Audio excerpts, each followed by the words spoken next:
Next ఇంకొకటి ఏంటంటే నల్ల నువ్వులు అనేవి మహిళలకి, పిల్లలకి, పెద్దవాళ్ళకి అందరికీ ఉపయోగం. నల్ల నువ్వులు కొంచెం చేదుగా అట్లా ఉంటాయి, పర్వాలేదు.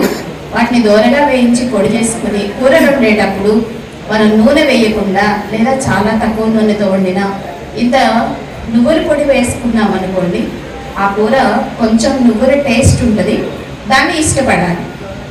మన కాకరకాయ కూర చేదెట్లాగో ఇష్టమే కదా, ఈ పొట్లకాయ కానీ బీరకాయ కానీ ఏ కూర చేసుకుని ఇంత నువ్వుల పొడి వేసుకుంటే మంచిది. బాగా నల్లగా ఉన్న నువ్వుల్లో కాల్షియం లెవెల్స్ ఎక్కువ ఉంటాయి. 900 మిల్లీగ్రాములు, 100 గ్రాముల నువ్వుల్లో 900 మిల్లీగ్రాముల కాల్షియం మనకు ఉంటుంది. ఎముక స్ట్రాంగ్గా ఉంటేనే రక్తం ఉత్పత్తి అనేది బాగుంటుంది. కాబట్టి నువ్వులు తప్పనిసరిగా ఇంట్లో ఉండాలి. లేదు అంటే కొంచెం దూరగా ఉన్న నువ్వులు, తెల్ల నువ్వులు కొనమాకండి, షాప్ ఆర్డర్ అడగండి, కొంచెం దూరగా ఉన్న మేము తీసుకుంటామని. అంటే సింగిల్ పాలిష్ రైస్ ఎట్లాగో కొంచెం అట్లా మరీ నలుపు లేకుండా ఉన్న నువ్వులు మనం పొడి చేసుకుని ఉండలు చేసుకుని ఖర్జూరాల్లో కలిపేసి ఉండ చేసుకుని నువ్వులు ఆ రూపంలో తీసుకోవచ్చు. తర్వాత అన్నం తినేటప్పుడు మొదట తినే అన్నం కానీ తర్వాత కానీ కొంచెం అన్నంలో ఇంత నువ్వులు పొడి వేసుకుని అన్నం కలుపుకొని 2-3 ముద్దలు అన్నం అలా తింటే మంచిది. 3 మనం కూరల్లో వేసుకోవటం మంచిది. నువ్వులు అట్లా ఎక్కువ వాడండి, కాల్షియం ఎక్కువ కావాలి. రెండవది మనకి మళ్ళీ మునగాకు, తోటకూర, ఈ రెండిట్లో కాల్షియం ఎక్కువ ఉంది. తోటకూర వారానికి 2-3 రోజులైనా తోటకూర వాడండి. అలాగే మునగాకు జ్యూస్కి కష్టమైన వాళ్ళు ఏ కూర వండినా ఇంత మునగాకు మనం కూరలో వేసేసుకోవాలి. టమాటా కూర కానీ, పప్పు కానీ, పెసరపప్పు చారు కానీ ఏది చేసినా కూడా ఇంత మునగాకు మనం ప్రతిరోజు వేసుకుని అలా కాల్షియం శరీరానికి అందేలా చూడాలి.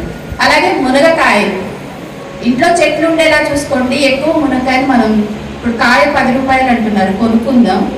ఇంట్లో చెట్లు కూడా ఉండేలా చూసుకుని, లేదా ఇక్కడ ఇళ్లలో చెట్లు ఉంటాయి చూస్తారా, వాళ్ళ దగ్గర కొనుక్కుంటే కాయ 5 రూపాయలకి ఇస్తారు. అలా ఒక 10 కాయలు అలా తెచ్చుకోవచ్చు. మునక్కాయలు ఎక్కువ వాడండి. ఇప్పుడు ఏం చేయాలంటే టమాటా, ఒక 1 కిలో టమాటా, 1/2 కిలో టమాటాలో మనం ఒక 2-3 మునక్కాయలు చిన్న ముక్కలు కట్ చేసి ఉడకబెట్టేద్దాం. ఇక అందులో నూనె లేదు, ఉప్పు లేదు, ఏం లేదు. కావాలంటే ఇది కొంచెం పల్లి పొడి కానీ నువ్వుల పొడి కానీ వేసుకోండి. అక్కడ ఏంటంటే టమాటా మినరల్స్ ఉంటాయి.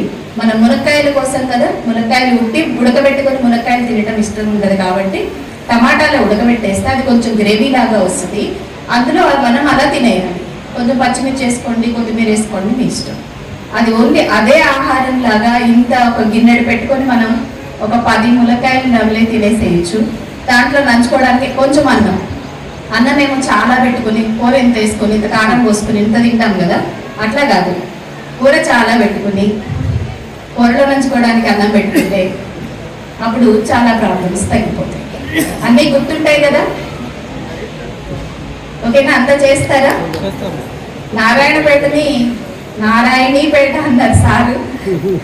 ఆ పేటని మీరే రక్షించాలి. రక్షిస్తారా?